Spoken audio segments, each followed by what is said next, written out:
हर रोज़ India ਦੀਆਂ ਸੜਕਾਂ ਤੇ 546 ਜਾਨਾਂ ਜਾ ਰਹੀਆਂ ਨੇ, ਜਿਨ੍ਹਾਂ ਵਿੱਚੋਂ ਤਕਰੀਬਨ 50% ਹੁੰਦੇ ਨੇ 18 ਤੋਂ 25 ਸਾਲ ਦੀ ਉਮਰ ਦੇ ਨੌਜਵਾਨ ਜੋ ਆਪਣੀਆਂ ਜਾਨਾਂ ਇਹਨਾਂ ਸੜਕਾਂ ਤੇ ਖੋ ਰਹੇ ਨੇ। ਇਹ ਐਕਸੀਡੈਂਟ ਨਹੀਂ ਨੇ, ਇਹਨਾਂ ਪਿੱਛੇ ਜ਼ਿਆਦਾਤਰ ਸਪੀਡਿੰਗ, ਰੈਕਲੈਸ ਡਰਾਈਵਿੰਗ, ਨੈਗਲੀਜੈਂਸ ਅਤੇ ਈਗੋ ਵਰਗੇ ਕਾਰਨ ਨੇ। ਅੱਜ ਅਸੀਂ ਗਏ ਸੀ ਸਟੂਡੈਂਟ ਸੈਂਟਰ, ਜਿਹਨੂੰ ਕਿ ਪੰਜਾਬ ਯੂਨੀਵਰਸਿਟੀ ਦੀ ਧੜਕਣ ਮੰਨਿਆ ਜਾਂਦਾ, ਜਿੱਥੇ ਅਸੀਂ ਯੰਗ ਮਾਈਂਡਸ ਨਾਲ ਗੱਲ ਕੀਤੀ, ਉਹਨਾਂ ਦੇ ਕੰਸਰਨ ਸੁਣੇ, ਉਹਨਾਂ ਦਾ ਪੁਆਇੰਟ ਆਫ ਵਿਊ ਸਮਝਿਆ ਕਿ ਅਸੀਂ ਆਪਣੀਆਂ ਸੜਕਾਂ ਨੂੰ ਕਿਵੇਂ ਸੇਫਰ ਬਣਾ ਸਕਦੇ ਹਾਂ। ਐਕਟ ਨਾਓ ਨੂੰ ਸਿਰਫ ਅਵੇਅਰਨੈਸ ਨਹੀਂ ਚਾਹੀਦੀ, ਸਾਨੂੰ ਐਕਸ਼ਨ ਡਰਿਵਨ ਯੂਥ ਚਾਹੀਦਾ। ਯੂਥ ਜੋ ਰਿਸਪੌਂਸਿਬਲੀ ਡਰਾਈਵ ਕਰੇ ਤੇ ਆਪਣੇ ਦੋਸਤ ਨੂੰ ਰੈਕਲੈਸ ਡਰਾਈਵਿੰਗ ਤੋਂ ਰੋਕੇ, ਹਿਊਮਨ ਲਾਈਫ ਨੂੰ ਸ਼ੋਅ ਆਫ ਤੋਂ ਉੱਪਰ ਸਮਝੇ, ਨਸ਼ਿਆਂ ਤੋਂ ਬਗੈਰ ਗੱਡੀ ਚਲਾਏ।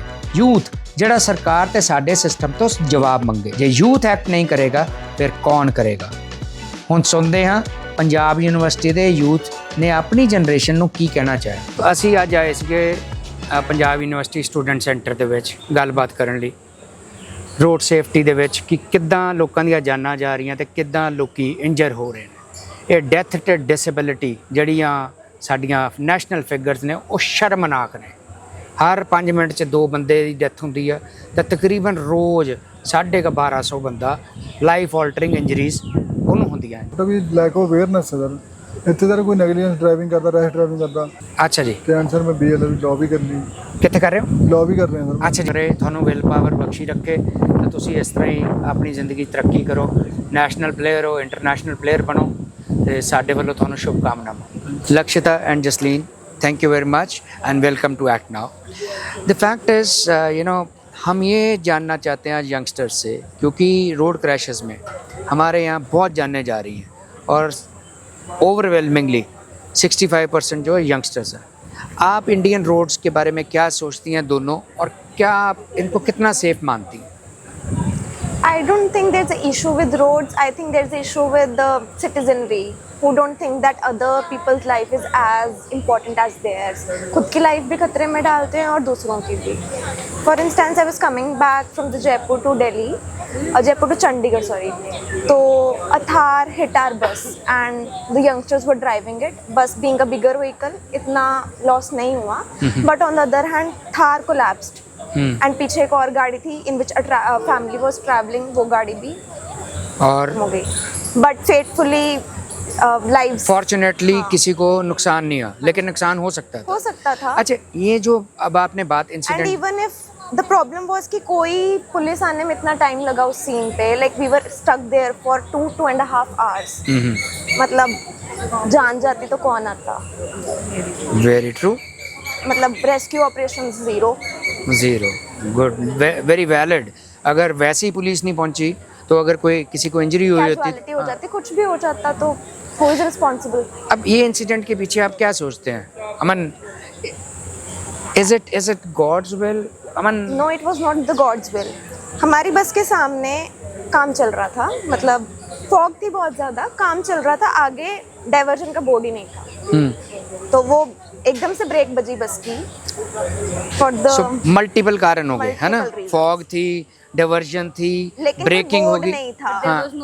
मतलब आगे फ्लाईओवर कंस्ट्रक्ट होना था बट बोर्ड नहीं था। मे बी वो किसी व्हीकल से हिट होके गिर गया। ये हम सोचते हैं ये गवर्नेंस इश्यूज हैं। वहाँ पे अगर फॉग थी तो प्रॉपर मार्किंग नहीं थी, बस ड्राइवर को ब्रेक लगानी पड़ी, अचानक लगानी पड़ी, और जो थार वाला था उसने प्रॉपर डिस्टेंस नहीं मेंटेन करा हुआ था, है ना? वो भी बीच में आ गया, पीछे से एक और कार बीच में आ गई। मतलब it was a bad accident. I mean, Indian roads are the most unsafe. हमारे पास 1% व्हीकल्स ऑफ द वर्ल्ड है और 11% फैटेलिटीज़ हैं हमारे पास। India is road crash capital of the world. Okay. I'm not aware about this fact, but I think governance might be responsible, but again, citizens are the people who are actually responsible behind road crashes. हम मानते हैं अगर governance का failure भी है, आप अपनी responsibility ले लो, अपनी जान बचाने के लिए ले लो, और दूसरों की भी, हाँ, हाँ, मतलब दूसरों की तो बचाओगे, अगर अपनी भी बचाओगे। मतलब even if we drive around Punjab University, आगे से स्पीडिंग आ रही है, मतलब it sometimes it becomes कि ये तो बहुत छोटा सा एरिया है, यहाँ पे तो you have to maintain some speed limits. Highway तो चलो फिर एक बड़ी चीज होगी. हाँ हाँ, even in the university campus, yeah, I know. People are speeding like hell, like it is a highway. And सारी जगह पे पार्किंग का इशू है, दोनों साइड रोड के parking. Exactly. Even it becomes difficult for the people who are walking. Yeah. वो उड़ भी सकते हैं एक कोने से दूसरी जगह, मतलब they are speeding this much. ये issues हैं. जसलीन, नाउ आपका क्या टेक है इंडियन रोड्स के बारे में? Then again, I will definitely talk about first of all about my campus only. तो यहाँ पर क्या था, my father was driving at a very low speed, might be 20 or 30. Reason being कि it was overcrowded at that particular point of time. And there was a bike जिसने left side से एक तो overtake किया and without any indicator, nothing, सीधा उसने hit किया with the Scooter. car, with the car. अच्छा, ठीक है. He was driving a Skoda Slavia, my father, and that bike वाले ने hit किया from the left side. एक तो वो overtake कर रहा है, मतलब कैंपस है, गाड़ी ऑलरेडी स्लो है, रीजन बीइंग कि क्राउड बहुत ज़्यादा है आगे, एंड आप उसको नहीं कंसिडर कर रहे हैं, उसको नहीं देख रहे हैं, एंड आप स्पीडिंग कर रहे हैं एंड हिट कर रहे हैं, और हिट करने के बाद भी you are not accepting it कि हाँ दिस वॉज माई फॉल्ट और दिस वॉज माई मिस्टेक. ये तो सिर्फ एक कैंपस की बात है.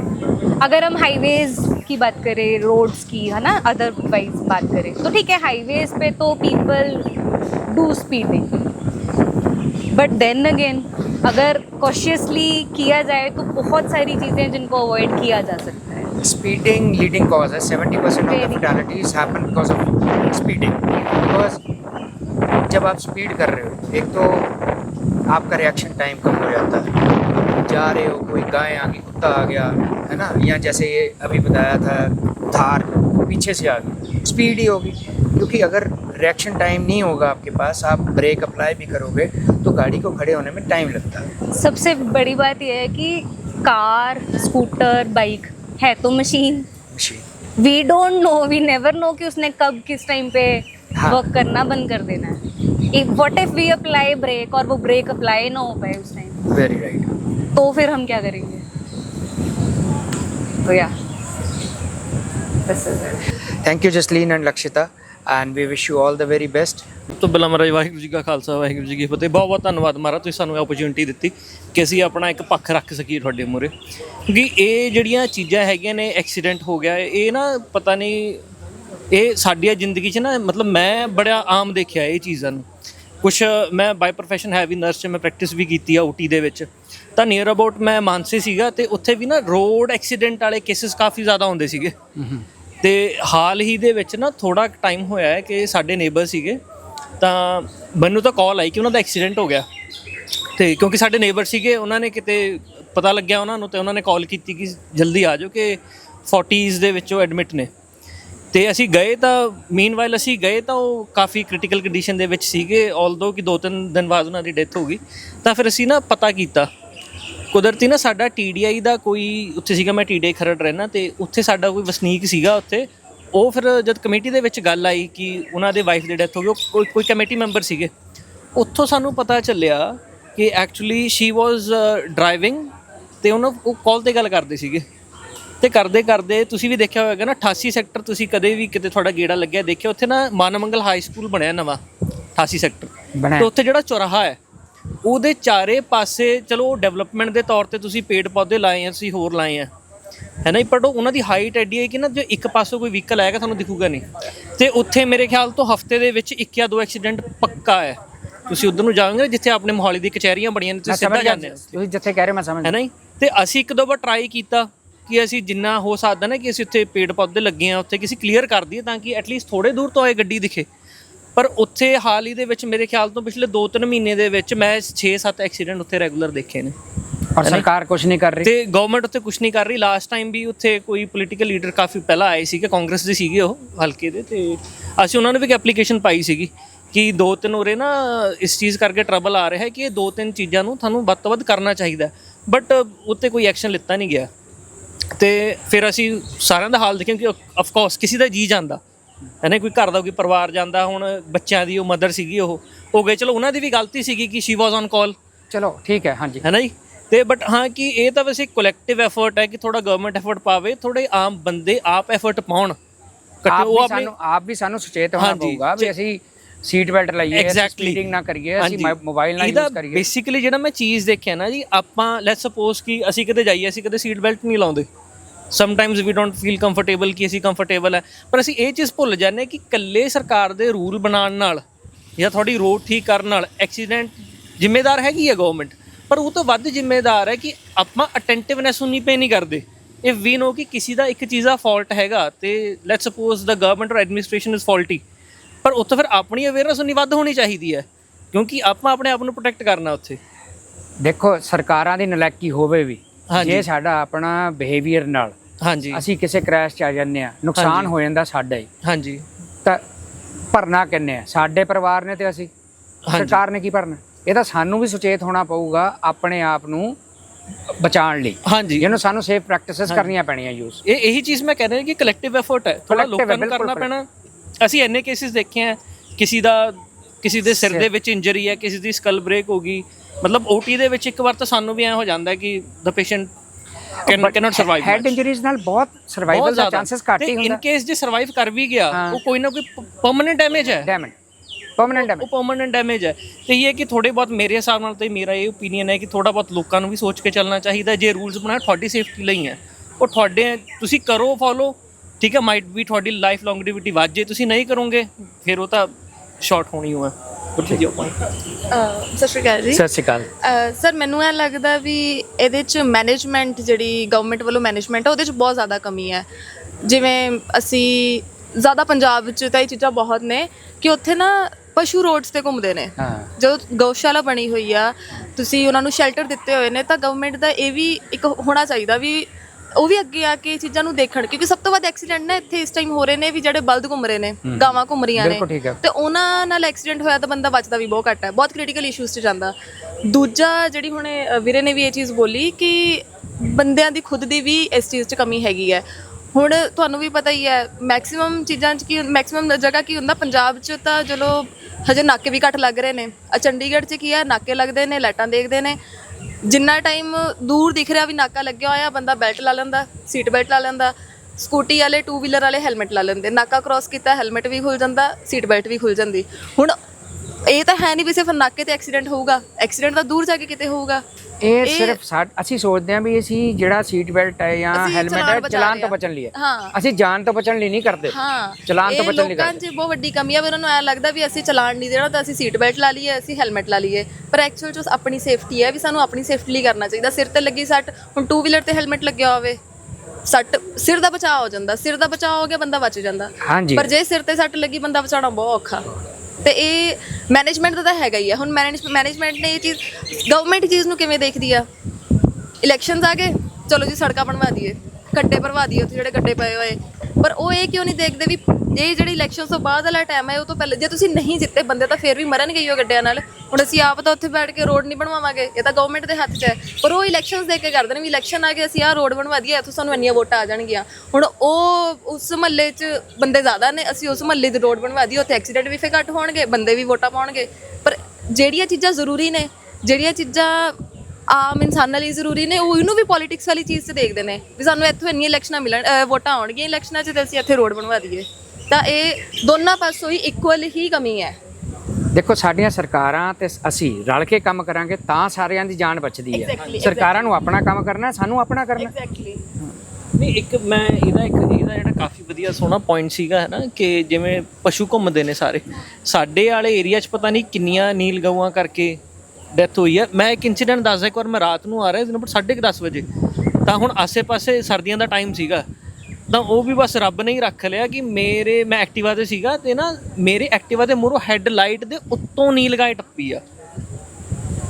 ਉਹ ਪਤਾ ਨਹੀਂ ਰੱਬ ਨੇ ਹੀ ਰੱਖ ਲਿਆ ਉਸ ਦਿਨ ਵੀ ਮੈਨੂੰ। ਤੇ ਮੇਰੇ ਪੇਰੈਂਟਸ ਕਹਿੰਦੇ ਆ ਕਿ ਅਫਕੋਰਸ ਥੋੜਾ ਘਰੇ ਛੇਤੀ ਆ ਜਾਇਆ ਕਰੋ, ਹੈ ਨਾ, ਕਿ ਬਟ ਕਈ ਵਾਰ ਕੋਈ ਕੰਮ ਹੁੰਦਾ ਚਲੋ, ਬਟ ਮੈਨੂੰ ਪਹਿਲੀ ਵਾਰ ਉਸ ਦਿਨ ਸਮਝ ਆਇਆ ਕਿ ਇਹ ਜਿਹੜਾ ਗੁਰਪ੍ਰੀਤ ਨੇ ਪੁਆਇੰਟ ਬੋਲਿਆ ਨਾ ਪਸ਼ੂ ਵਾਲਾ, ਕਿ ਕਿੰਨਾ ਜ਼ਿਆਦਾ ਅਹਿਮ ਹੈ, ਤੇ ਇਹ 'ਤੇ ਬਹੁਤ ਜ਼ਿਆਦਾ ਧਿਆਨ ਦੇਣਾ ਚਾਹੀਦਾ। ਇਨਫੈਕਟ ਤੁਸੀਂ ਇੱਧਰ ਵਾਲੇ ਪਾਸੇ ਦੇਖੋ, ਚੰਡੀਗੜ੍ਹ ਰੇਲਵੇ ਸਟੇਸ਼ਨ ਨੂੰ ਤੁਸੀਂ ਜਾਂਦੇ ਆ ਜਦ, ਇੱਥੇ ਤੁਹਾਨੂੰ ਨੀਲ ਗਊਆਂ ਮਿਲਣਗੀਆਂ, ਅਸੀਂ ਕਾਫੀ ਵਾਰ ਅਸੀਂ ਬੱਸ 'ਚੋਂ ਵੀ ਦੇਖਿਆ ਕਿ ਅਸੀਂ ਬੱਸ 'ਚ ਟਰੈਵਲ ਕਰਦੇ ਹਾਂ ਹੈ ਨਾ ਜੀ, ਤੇ ਉਹ ਸਿਰ ਮਾਰਦੀਆਂ ਹੁੰਦੀਆਂ ਜਿਹੜੇ ਉੱਤੇ ਜਾਲੀਆਂ ਲੱਗੀਆਂ, ਤੇ ਖੁਦਾ ਨਾ ਖਾਸਤਾ ਕੋਈ ਬੱਚਾ ਹੋਵੇ ਜਾਂ ਕੋਈ ਹੋਰ ਹੋਵੇ ਜਾਂ ਕਿਸੇ ਗੱਡੀ 'ਚ ਹੀ ਵੱਜ ਗਈ, ਨਹੀਂ ਕੁਝ ਬਚਦਾ ਨਹੀਂ। ਨਹੀਂ ਉਹ ਨਹੀਂ ਬਚਦਾ। ਇਸ ਹੁਣ ਰਾਜਵੀਰ ਜਵੰਦਾ ਆਪਣਾ ਇੰਨਾ ਵਧੀਆ ਸਿੰਗਰ ਸੀ, ਹਾਂਜੀ ਹੈ ਨਾ ਜੀ, ਬਗੈਰ ਗੱਲ ਤੋਂ ਜਿਹਨੂੰ ਕਹਿ ਲਈਏ ਆਪਾਂ ਅਣਆਈ ਮੌਤ, ਹਾਂਜੀ ਹੈ ਨਾ, ਕੋਈ ਚਲੋ ਉਹ ਤਾਂ ਮਤਲਬ ਫੇਮਸ ਸੀਗਾ ਤਾਂ ਸਾਹਮਣੇ ਆ ਗਈ। ਹਾਂਜੀ ਬਿਲਕੁਲ ਠੀਕ ਹੈ, ਹੁਣ ਕਿੰਨੇ ਮਾਵਾਂ ਦੇ ਪੁੱਤ ਐਂ ਮਰਦੇ ਨੇ, ਬਿਲਕੁਲ ਠੀਕ ਕਿਹਾ ਤੁਸੀਂ। ਜਵਾਕ ਐਂ ਮਰਦੇ ਨੇ, ਪਸ਼ੂਆਂ ਕਰਕੇ ਮਰਦੇ ਨੇ, ਗਵਰਨਮੈਂਟ ਦੀ ਤੋਂ ਜਿਹੜੀ ਉਹ ਕਮੀਆਂ ਰੱਖ ਰਹੇ ਨੇ ਉਹਨਾਂ ਕਰਕੇ ਮਰ ਰਹੇ ਨੇ। ਇਹ ਤਾਂ ਚੀਜ਼ਾਂ ਸਾਹਮਣੇ ਆ ਗਈ ਨਾ, ਜਿਹੜੇ ਫੇਮਸ ਬੰਦੇ ਆ ਉਹਨਾਂ ਦੇ ਤਾਂ ਸਾਹਮਣੇ ਆ ਗਿਆ। ਆਮ ਬੰਦੇ ਹਰ ਤੁਸੀਂ ਪਹਿਲਾਂ ਵੀ ਕਿਹਾ ਵੀ ਜਿੰਨੀ ਦੇਰ ਦਾ ਆਪਾਂ ਗੱਲ ਕਰ ਰਹੇ ਹੋ 2 ਜਾਂ 3 ਐਕਸੀਡੈਂਟ ਹੋ ਗਏ ਹੋਣੇ। ਹੁਣ ਤਾਂ ਜਦ ਆਪਾਂ ਨੂੰ ਮਤਲਬ ਪਤਾ ਕੀ ਇਹ ਪ੍ਰੋਬਲਮ ਹੈ, ਸਾਡੇ ਸਮਾਜ 'ਚ ਇਨਸੈਂਸਿਟਿਵਿਟੀ ਹੈ। ਅਸੀਂ ਰੋਜ਼ ਅਖਬਾਰ 'ਚ ਖਬਰ ਪੜ੍ਹ ਲੈਂਦੇ ਹਾਂ, ਮੁੜ ਕੇ ਸਾਡੇ ਨਾ ਪੋਲੀਟੀਕਲ ਲੀਡਰ ਨਾ ਸਾਡਾ ਸਮਾਜ 'ਚ ਕੋਈ ਰੌਲਾ। ਦੇਖੋ ਰੋਜ਼ 550 ਬੰਦਾ ਮਰਦਾ ਸੜਕਾਂ ਤੇ, 1250 ਇੰਜਰਡ ਹੋ ਜਾਂਦਾ, ਇਹ ਕੋਈ ਛੋਟਾ ਨੰਬਰ ਹੈ। ਇੰਨੇ ਤਾਂ ਜੰਗ 'ਚ ਨਹੀਂ ਮਰਦੇ। ਜੇ ਇੰਨੇ ਬੰਦੇ ਕਿਤੇ ਇੱਕ ਸ਼ਹਿਰ 'ਚ ਮਰਨ ਜਾਂ ਇੱਕ ਮੁਲਕ 'ਚ ਮਰਨ ਤਾਂ ਉਹ ਮੁਲਕ ਪੱਕਾ ਜੰਗ 'ਚ ਹੋਊਗਾ। ਹੋਰ ਕੋਈ, ਇਹ ਸਭ ਤੋਂ ਵੱਡਾ ਪਬਲਿਕ ਹੈਲਥ ਇਸ਼ੂ ਹੈ। ਇਹ ਤਾਂ ਹੈ। ਮੈਂ ਕਿਹਾ speed is a responsibility, but ਅੱਜ ਦੇ ਯੂਥ ਲਈ it is a thrill. Very right. ਦੇਖੋ 70% ਜਿਹੜੇ ਰੋਡ ਫੈਟੈਲਿਟੀਜ਼ ਹੁੰਦੀਆਂ ਉਹ ਸਪੀਡ ਕਰਕੇ। ਐਗਜ਼ੈਕਟਲੀ। ਤੇ ਤੁਸੀਂ ਦੇਖੋ ਹਿੰਦੁਸਤਾਨ 'ਚ 18 ਤੋਂ 45 ਸਾਲ ਦੇ ਜਿਹੜਾ ਏਜ ਗਰੁੱਪ ਆ, ਜੇ 100 ਬੰਦਾ ਹਿੰਦੁਸਤਾਨ 'ਚ ਮਰਦਾ ਤਾਂ 65 ਉਹ ਨੇ ਯੰਗਸਟਰ ਨੇ। ਪਹਿਲਾਂ ਵੀ ਜਿਵੇਂ ਐਗਜ਼ਾਮਪਲ ਦਿੱਤੀ ਨਾ ਵੀ ਆਪਾਂ ਨਾਕੇ ਦੇਖ ਕੇ ਕਰਦੇ ਆ। ਈਵਨ ਕਿ ਇੱਥੇ ਇਹ ਵੀ ਹੁੰਦਾ ਵੀ ਸਪੀਡ ਕੈਮਰੇ ਲੱਗੇ ਹੋਏ ਕਿ ਦੂਸਰੇ ਕੈਮਰੇ ਲੱਗੇ ਹੋਏ। ਸਪੀਡ ਕੈਮਰੇ ਲੱਗੇ ਤਾਂ ਆਪਾਂ ਲਿਮਿਟ 'ਚ ਚਲਾਈਏ, ਨਹੀਂ ਤਾਂ ਕੋਈ ਚੱਕਰ ਨਹੀਂ। ਮੇਰਾ ਮੈਸੇਜ ਯੰਗਸਟਰਸ ਲਈ ਇਹੀ ਹੈ ਕਿ ਇੱਕ ਤਾਂ ਸੇਫਲੀ ਡਰਾਈਵ ਕਰੋ, ਕਿਉਂਕਿ ਜੋ ਲਾਈਫ ਹੈ ਮੈਨੂੰ ਐਂ ਲੱਗਦਾ ਵੀ ਰੱਬ ਵੱਲੋਂ ਮਿਲੀ ਹੋਈ ਇਹ ਬਹੁਤ ਹੀ ਇੱਕ ਪ੍ਰੀਸ਼ੀਅਸ ਗਿਫਟ ਹੈ। ਸੋ ਲਾਈਫ ਵਾਰ-ਵਾਰ ਤਾਂ ਸਾਨੂੰ ਮਿਲਣ ਨਹੀਂ ਲੱਗੀ। ਸੋ ਆਪਣੀ ਲਾਈਫ ਲਈ ਬਹੁਤ ਸੇਫਲੀ ਡਰਾਈਵ ਕਰੋ ਔਰ ਜਿੰਨਾ ਹੋ ਸਕਦਾ ਰੂਲਸ ਨੂੰ ਫੋਲੋ ਕਰਨਾ ਚਾਹੀਦਾ, ਕਿਉਂਕਿ ਅਸੀਂ ਗਵਰਨਮੈਂਟ ਨੂੰ ਕਿੰਨੀ ਕੁ ਵਾਰ ਅਸੀਂ ਕਹੀ ਜਾਵਾਂਗੇ ਗਵਰਨਮੈਂਟ ਦੀ ਗਲਤੀ ਆ, ਯੰਗਸਟਰਸ ਦੀ ਵੀ ਆਪਣੀ ਗਲਤੀ ਆ। ਸੋ ਰੂਲਸ ਵੀ ਫੋਲੋ ਕਰੋ, ਸੇਫਲੀ ਡਰਾਈਵ ਕਰੋ, ਵੇਟ ਕਰਦੇ ਹੁੰਦੇ ਕਰਦਿਆਂ ਕੋਲ ਜਾਓ। ਮੈਂ ਕੈਨੇਡਾ ਤੋਂ ਵੀ ਹਾਂ, ਮੈਂ ਆਈ ਐਮ ਪ੍ਰੈਕਟਿਸਿੰਗ ਨਰਸ, ਤੇ ਉੱਥੇ ਨਾ ਮੈਂ ਲਾਇਸੈਂਸ ਦੀ ਇੱਕ ਗੱਲ ਦੇਖੀ ਕਿ if you want apply for the licence ਤਾਂ ਤੁਹਾਡਾ ਸਿੱਧਾ ਲਾਇਸੈਂਸ ਨਹੀਂ ਬਣਦਾ, ਯੂ ਵਿਲ ਗੋ ਫॉर ਜੀ। ਤਾਂ ਬੜੀ ਦੂਰ ਦੀ ਗੱਲ ਹੈ, ਜੀ ਹੈ if you can drive on highway, ਠੀਕ ਹੈ। ਤੇ ਤੁਸੀਂ ਜੇ G1 G2 ਤੋਂ ਬਾਅਦ ਤੁਹਾਡਾ ਜੀ ਬਣਦਾ। G1 ਦੇ ਵਿੱਚ ਤੁਹਾਨੂੰ ਸਿਰਫ ਲੋਕਲ ਡਰਾਈਵ ਕਰਨੀ ਸਿਖਾਉਂਦੇ ਆ ਉਹ, ਤੇ ਬਿਨਾਂ ਤੁਹਾਡੇ ਪ੍ਰੋਪਰ ਸਕੂਲਿੰਗ ਦੇ, ਡਰਾਈਵਿੰਗ ਸਕੂਲ ਦੇ ਤੁਸੀਂ ਲਾਇਸੈਂਸ ਵਾਸਤੇ ਅਪੀਅਰ ਨਹੀਂ ਹੋ ਸਕਦੇ ਪ੍ਰੋਪਰ। ਜੇ ਤੁਹਾਨੂੰ ਘਰਦਿਆਂ ਨੇ ਸਿਖਾਤੀ that's a different thing, but ਜੇ ਤੁਹਾਡੀ ਰਿਕਮੈਂਡੇਸ਼ਨ ਹੈਗੀ ਹੈ ਕਿ ਤੁਹਾਨੂੰ ਪ੍ਰੋਪਰ ਕਿਤੇ ਡਰਾਈਵਿੰਗ ਸਕੂਲ ਵਾਲਾ ਨਾ ਆਪਣਾ ਇੱਕ ਕਾਰਡ, ਵਿਜ਼ਿਟਰ ਕਾਰਡ ਦਿੰਦਾ ਹੁੰਦਾ, ਉਹਨੇ ਵੀ ਜੇ ਉਹਨੇ ਉਤੇ ਕੰਮ ਕੀਤਾ ਹੁੰਦਾ, ਲੋਕਾਂ ਦੇ ਟੈਸਟ ਲਏ ਹੁੰਦੇ ਆ, ਇੱਕ ਪ੍ਰੋਪਰ ਇੱਕ ਵੈਲਿਡ ਹੁੰਦਾ। ਬਾਈਕ ਦੇ ਲਾਇਸੈਂਸ ਉੱਥੇ ਸਪੈਸ਼ਲ ਬਣਦੇ ਆ, ਡਿਫਰੈਂਟ ਬਣਦੇ ਆ, ਉਹਦੇ M ਤੋਂ ਹੁੰਦੇ ਆ। ਪਰ ਐਟਲੀਸਟ ਮੈਨੂੰ ਲੱਗਦਾ ਉੱਥੇ ਜਿੱਥੇ ਤੱਕ ਮੈਂ ਦੇਖਿਆ ਕਿ ਤੁਹਾਨੂੰ ਮਹੀਨਾ ਐਟਲੀਸਟ ਪਹਿਲਾਂ ਪ੍ਰੈਕਟਿਸ ਕਰਨੀ ਹੁੰਦੀ ਹੈ। ਤੁਹਾਡੇ ਨਾਲ ਪ੍ਰੋਪਰ ਇੰਸਟਰਕਟਰ ਬਹਿੰਦਾ ਹੈ ਨਾ, ਅਤੇ ਉਹ ਤੁਹਾਨੂੰ ਰੋਡਸ ਦਾ ਸਾਰਾ ਕੁਝ ਦੱਸਦਾ, ਅਤੇ ਹਾਈਵੇਜ਼ 'ਤੇ ਵੀ ਹੋ ਗਿਆ, ਹੋਰ ਚੀਜ਼ਾਂ 'ਤੇ ਹੋ ਗਿਆ। ਬਟ ਜਿਹੜਾ ਉੱਥੇ ਦਾ ਜਿਹੜਾ ਲਾਇਸੈਂਸਿੰਗ ਪ੍ਰੋਸੈਸ ਹੈ ਉਹ ਬਹੁਤ ਹੀ ਜ਼ਿਆਦਾ ਡਿਫੀਕਲਟ ਹੈ। ਆਮ ਜਿਹੜੇ ਆਪਣੇ ਬੰਦੇ ਇੱਥੋਂ ਜਾਂਦੇ ਆ, ਮੈਂ ਆਪ ਮੇਰਾ ਦੂਜੀ ਤੀਜੀ ਵਾਰ ਕਲੀਅਰ ਹੋਇਆ ਸੀਗਾ, ਸਪੈਸ਼ਲੀ ਜਿਹੜੇ ਬਲਾਈਂਡ ਸਪੌਟਸ ਵਾਲੇ ਹੁੰਦੇ ਆ, ਆਪਾਂ ਇੰਡੀਆ ਵਾਰ ਮਿਸ ਕਰ ਜਾਂਦੇ ਆ ਉੱਥੋਂ। ਇੰਡੀਆ 'ਚ ਤਾਂ ਆਪਾਂ ਨੂੰ ਕੋਈ ਬਲਾਈਂਡ ਸਪੌਟ ਨਹੀਂ, ਬਲਾਈਂਡ ਸਪੌਟ ਹਾਂਜੀ ਨਹੀਂ ਦੱਸਦਾ, ਪਰ ਉੱਥੇ ਜੇ ਤੁਸੀਂ ਬਲਾਈਂਡ ਸਪੌਟ ਮਤਲਬ ਇੱਥੇ ਅਸੀਂ ਮੂੰਹ ਚੱਕ ਕੇ ਖੱਬੇ ਸੱਜੇ ਜਿਹੜੀ ਮਰਜ਼ੀ ਲੇਨ ਸਰ ਉੱਥੇ ਨਹੀਂ, ਉੱਥੇ ਪਹਿਲਾਂ ਤੁਸੀਂ ਇੰਡੀਕੇਟਰ ਦਵੋਗੇ, ਠੀਕ ਹੈ ਜੀ, ਹਾਂਜੀ ਪਹਿਲਾਂ ਅਸੀਂ ਇੰਡੀਕੇਟਰ ਦਵਾਂਗੇ ਲੇਨ ਚੇਂਜ ਕਰਨ ਤੋਂ ਪਹਿਲਾਂ, ਦੈਨ ਯੂ ਵਿਲ ਤੁਸੀਂ ਪਹਿਲਾਂ ਮਿਰਰਸ 'ਚ ਦੇਖੋਗੇ ਤਿੰਨੋਂ, ਫਿਰ ਤੁਸੀਂ ਆਪਣੇ ਲੈਫਟ ਦੇਖੋਗੇ, ਰਾਈਟ ਦੇਖੋਗੇ ਦੂਜੇ ਤੋਂ, ਫਿਰ ਇੱਕ ਬਲਾਈਂਡ ਸਪੌਟ ਹੁੰਦਾ, ਤੁਸੀਂ ਪਿੱਛੋਂ ਦੇਖਣਾ ਕਿ ਇਨਕੇਸ ਕੁਝ ਮਿਸ ਤਾਂ ਨਹੀਂ ਹੋਇਆ, ਤੇ ਜਦ ਤੁਹਾਨੂੰ ਲੱਗਿਆ ਕਿ ਯੂ ਆਰ ਸੇਫ ਤੇ ਕੋਈ ਹੋਰ ਵੀ ਡੇਂਜਰ 'ਚ ਨਹੀਂ ਹੈਗਾ, then only you can cross the line. ਇਸ ਕਰਕੇ ਉੱਥੋਂ ਭਾਵੇਂ ਸਪੀਡ ਲਿਮਿਟ ਜਿਵੇਂ ਨੋਰਮਲ ਹਾਈਵੇਜ਼ 'ਤੇ ਹੁੰਦੀ ਹੈ 125 ਤੋਂ ਸ਼ੁਰੂ ਹੁੰਦੀ ਹੈ ਨਾ 100 ਤੋਂ, ਜੇ ਅਸੀਂ ਇੱਕ ਲੇਨ ਤੋਂ ਹਾਈਵੇ 'ਤੇ ਚੜ੍ਹਨਾ ਹੈ ਤਾਂ ਤੁਹਾਡੀ 100 ਤੋਂ ਉੱਤੇ ਹੋਣੀ ਚਾਹੀਦੀ ਹੈ ਨਾ। ਤੁਸੀਂ ਜੇ ਹਾਈਵੇ ਨਾਲ ਮਰਜ ਕਰਨਾ ਉੱਥੋਂ 125 135 100 ਇੰਨੇ ਦੀ ਹੁੰਦੀ ਆ ਉੱਥੇ ਸਪੀਡ ਐਵਰੇਜ। ਪਰ ਉੱਥੇ ਦੇ ਉਹਨਾਂ ਨੂੰ ਟ੍ਰੇਨ ਇਸ ਤਰੀਕੇ ਨਾਲ ਕੀਤਾ ਗਿਆ ਹੈ ਕਿ ਜੇ ਉਹ ਕੁਝ ਫਾਸਟ ਚਲਾਉਂਦੇ ਵੀ ਹੈਗੇ ਤਾਂ ਉਹਨਾਂ ਨੂੰ ਨੁਕਸਾਨ ਕੋਈ ਨਹੀਂ, ਤੇ ਇਹ ਚੀਜ਼ ਮੈਂ ਦੇਖੀ। ਬਟ ਰੀਅਲੀ ਜਿਹੜਾ ਕੈਨੇਡਾ ਦਾ ਤੁਹਾਡਾ ਡਰਾਈਵਿੰਗ ਲਾਇਸੈਂਸ ਲੈਣਾ it's very difficult unless you are properly trained, ਤੇ ਤੁਹਾਨੂੰ ਕੱਲਾ ਰੂਲ ਨਹੀਂ ਪਤਾ। ਜੇ ਤੁਸੀਂ ਕਰ ਵੀ ਇਨਫੈਕਟ ਜੇ ਅਸੀਂ ਰੋਡ 'ਤੇ ਜਾਂਦੇ ਕਿਸੇ ਨੇ ਤੁਹਾਡੀ ਰਿਪੋਰਟ ਵੀ ਕਰਤੀ, ਤੁਹਾਨੂੰ ਅੱਗੇ ਪੁਲਿਸ ਵਾਲਿਆਂ ਨੇ ਰੋਕ ਕੇ ਤੁਹਾਡੇ ਸਿੱਧਾ ਤੁਹਾਨੂੰ ਟਿਕਟ ਹੈ ਤੇ ਤੁਹਾਡਾ ਲਾਇਸੈਂਸ ਸਸਪੈਂਡ ਹੈ। ਜੇ ਉਹਨੇ ਦੇਖਿਆ ਕਿ ਪ੍ਰੋਪਰ ਤੁਸੀਂ ਇੰਡੀਕੇਟਰ ਨਹੀਂ ਦਿੱਤਾ ਨਹੀਂ ਤੇ ਤੁਸੀਂ ਲਾਈਨ ਤੋਂ ਚੇਂਜ ਹੋ ਗਏ। ਜੇ ਕੋਈ ਪ੍ਰੋਪਰ ਸਿਟੀਜ਼ਨ ਥੋੜਾ ਹੈਗਾ ਰੂਲਸ ਨੂੰ ਕਾਫੀ ਅੱਛੀ ਤਰ੍ਹਾਂ ਕਰਨੇ ਵਾਲਾ, ਉਹਨੇ ਡਾਇਰੈਕਟ 911 ਤੇ ਕਾਲ ਕਰਕੇ ਕਹਿ ਦੇਣਾ ਕਿ ਇਹ ਹੀ ਇਜ਼ ਨਾਟ ਡਰਾਈਵਿੰਗ ਪ੍ਰੋਪਰਲੀ, ਤੇ ਉਸੇ ਵੇਲੇ ਕੌਪਸ ਦੀ ਗੱਡੀ ਆ ਜਾਣੀ ਆ ਉੱਥੇ। Thank you. ਮੇਰਾ ਮੈਸੇਜ ਯੰਗਸਟਰ ਨੂੰ ਇਹੀ ਹੈ ਵੀ ਡਰਾਈਵ ਸੇਫ ਕਰੋ, ਸੀਟ ਬੈਲਟ ਲਾਓ, ਕਿਉਂਕਿ ਸਭ ਤੋਂ ਵੱਡਾ ਫਲੈਕਸ ਇਹੀ ਹੈ ਵੀ ਤੁਸੀਂ ਸਹੀ ਸਲਾਮਤ ਆਪਦੇ ਘਰੇ ਪਹੁੰਚਦੇ ਹੋ, ਆਪਦੇ ਮਾਪਿਓ ਕੋਲ ਪਹੁੰਚਦੇ ਹੋ। ਕੋਈ ਗੱਡੀ ਭਜਾਉਣੀ ਜਾਂ ਗੱਡੀ ਚਲਾਉਂਦਿਆਂ ਸਟੋਰੀਆਂ ਪਾਉਣੀਆਂ ਇਹ ਕੋਈ ਫਲੈਕਸ ਨਹੀਂ ਹੈਗਾ। ਤੇ ਡਰਾਈਵ ਸੇਫ। आपका क्या नाम है? राहुल तिवारी। कहाँ से हो आप? मैं बिहार से हूँ वैसे। अच्छा, तो इधर क्या कर रहे हो? स्टडी कर रहा हूँ क्या course? Department of Sanskrit. Oh very good. Rahul, welcome to act now. अच्छा, जैसे इंडिया में रोड क्रैशेस में हर रोज़ तकरीबन 550 जाने जाती हैं और मेजॉरिटी जो है हमारी वो यंगस्टर्स 18 to 45 जो है वो 65% कॉन्स्टिट्यूट करते हैं। आपका क्या कहना है इसके बारे में? क्यों इंडिया का यंगस्टर सबसे ज़्यादा इम्पैक्टेड है बाय रोड क्रैशेस? एक चीज़ मैं जो ऑब्ज़र्व कर रहा हूँ आज के टाइम पे कि लोग रश में रहते हैं। They are always in rush कि कहीं जाए कुछ करें, उसके लिए चाहे रूल्स तोड़ने पड़े, सिग्नल तोड़ना पड़े या फिर रैश ड्राइविंग करनी पड़े फॉर दैट मैटर। तो मेरे हिसाब से ना ये जल्दीबाजी जो कि होनी नहीं चाहिए। रोड पे आप चल रहे हो तो आप जो रेगुलेशंस है उसको फॉलो करो, तो ये एक मेजर रीज़न मानूंगा मैं। क्योंकि अगर हम देखें स्टैटिस्टिक्स के हिसाब से 70% जो डेथ है वो स्पीडिंग के कारण। स्पीडिंग की वजह से। हाँ जी। एग्जैक्टली। तो वो ये negligence and speeding. Negligence speeding, आपको इतनी जल्दी है 2 मिनट लेट पहुंचोगे, बेटर लेट देन नेवर एक सेइंग है। तो बेटर भी लेट, 2 मिनट लेट पहुंचो, बट पहुंचो at least, rather than being dead. I am sorry. आपकी लाइफ में कोई ऐसा कोई सगा संबंधी, दोस्त, मित्र जिसकी रोड क्रैश में डेथ हुई हो या इंजरी हुई हो? एक very unfortunately few years ago I lost one of my friend. Negligence की वजह से ही उसकी डेथ हुई थी। तो ये है, जो जाने वाले नेग्लेक्ट करके वो चले जाते होते हैं, पीछे लोग सफ़र करते हैं उनके नियर एंड डियर वंस। ये काफ़ी अनफॉर्चुनेट है सर। वो मैरिड थे, अनमैरिड थे? नहीं, वो अनमैरिड थे। कैसे? Very young, very precious life. वो एक्चुअली ना रेलवे सिग्नल को क्रॉस कर रहा था। वो फाटक बंद था, जो सेफ्टी प्रिकॉशन वो लगे हुए थे बैरिकेड्स, बट स्टिल वो किसी तरीके से स्नीक करके he was crossing and unfortunately he lost his life. Very sorry for that. मतलब 1 सेकंड की एक सेकंड की जल्दी ने 1 या 2 मिनट बच सकते हैं मैक्स टू मैक्स। तो चलो 10 मिनट भी, अगर 10 मिनट भी लगने हो तो मतलब they far more worth than your life actually. Rahul, हाँ जी sir. I like to do a rapid fire with you. Okay. ठीक है जी। स्पीड थ्रिल है या रिस्पॉन्सिबिलिटी?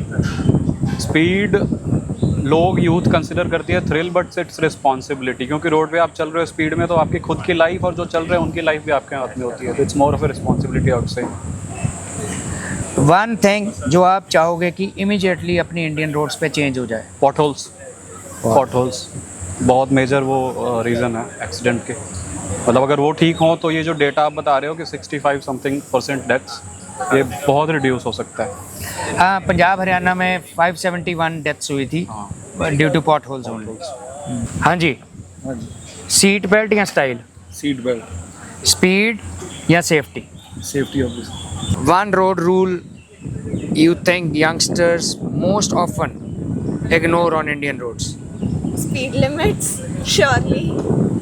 ਅੱਜ ਅਸੀਂ ਗੱਲਬਾਤ ਕਰਨ ਆਏ ਸੀਗੇ ਪੰਜਾਬ ਯੂਨੀਵਰਸਿਟੀ ਯੰਗਸਟਰਸ ਦੇ ਨਾਲ, ਕਿਉਂਕਿ ਯੰਗਸਟਰਸ ਬਹੁਤ ਵੱਡਾ ਇੱਕ ਗਰੁੱਪ ਨੇ ਜਿਹੜੇ ਇੰਪੈਕਟ ਹੁੰਦੇ ਰੋਡ ਕ੍ਰੈਸ਼ਸ ਨਾਲ। ਇੱਥੇ ਅਸੀਂ ਗੱਲਬਾਤ ਦੇ ਵਿੱਚ ਇੱਕੋ ਚੀਜ਼ ਨਿਕਲੀ ਕਿ ਜਿਹੜੇ ਰੋਡ ਕ੍ਰੈਸ਼ਸ ਨੇ ਉਹ ਗਵਰਨੈਂਸ ਇਸ਼ੂ ਹੈ, ਉਹ ਕੋਈ ਗੋਡ ਦੀ ਮਰਜ਼ੀ ਨਹੀਂ ਹੁੰਦੀ। ਸਾਡੇ ਆਪਣੇ ਸਮਾਜ ਦੀ ਤੇ ਸਾਡੀ ਆਪਣੀ ਸਰਕਾਰਾਂ ਦਾ ਫੇਲੀਅਰ ਹੈ। ਕਿਤੇ ਸਪੀਡਿੰਗ ਹੈ, ਕਿਤੇ ਟੋਏ ਹੈ, ਕਿਤੇ ਕਿਸੇ ਦੀ ਨੈਗਲੀਜੈਂਟ ਡਰਾਈਵਿੰਗ ਹੈ, ਜਿਨ੍ਹਾਂ ਕਰਕੇ ਸਾਡੀਆਂ ਜਿਹੜੀਆਂ ਇਹ ਨੈਸ਼ਨਲ ਫਿਗਰਸ ਹੈ ਹਰ ਸਾਲ ਵੱਧਦੀਆਂ ਜਾ ਰਹੀਆਂ ਨੇ, ਫੈਟੈਲਿਟੀਜ਼ ਦੀਆਂ ਵੀ ਤੇ ਇੰਜਰੀਜ਼ ਦੀਆਂ ਵੀ। ਪਰ ਅਸੀਂ ਜੇ ਕੋਸ਼ਿਸ਼ ਕਰੀਏ ਸਮਾਜ, ਸਰਕਾਰ ਰਲ ਕੇ, ਤਾਂ ਇਹਨਾਂ ਜਿਹੜੀਆਂ ਵੱਧਦੀਆਂ ਹੋਈਆਂ ਫਿਗਰਸ ਹੈ ਇਹਨਾਂ ਦੇ ਅਸੀਂ ਸੋਲਿਊਸ਼ਨਸ ਲੱਭ ਸਕਦੇ ਹਾਂ ਤੇ ਕੰਟਰੋਲ ਕਰ ਸਕਦੇ ਹਾਂ। ਤਾਂ ਹਾਂ, ਅਸੀਂ ਸੱਚੀ ਡਿਵੈਲਪਡ ਮੁਲਕ ਬਣ ਸਕਦੇ ਹਾਂ 2047 ਤੱਕ, ਜਦੋਂ ਅਸੀਂ ਇਹਨਾਂ ਆਪਣੇ ਰੋਡ ਕ੍ਰੈਸ਼ਸ ਦੇ ਉੱਤੇ, ਰੋਡ ਦੇ ਉੱਤੇ ਕਿਓਸ ਦੇ ਉੱਤੇ ਠੱਲ ਪਾ ਲਾਂਗੇ ਜਾਂ ਇਹਦੇ ਸੋਲਿਊਸ਼ਨਸ ਲੱਭ ਲਾਂਗੇ। ਧੰਨਵਾਦ ਤੁਹਾਡਾ ਸਾਰਿਆਂ ਦਾ ਐਕਟ ਨਾਉ ਨਾਲ ਜੁੜਨ ਲਈ। ਜਲਦੀ ਮਿਲਦੇ ਹਾਂ ਨਵੇਂ ਐਪੀਸੋਡ ਦੇ ਵਿੱਚ।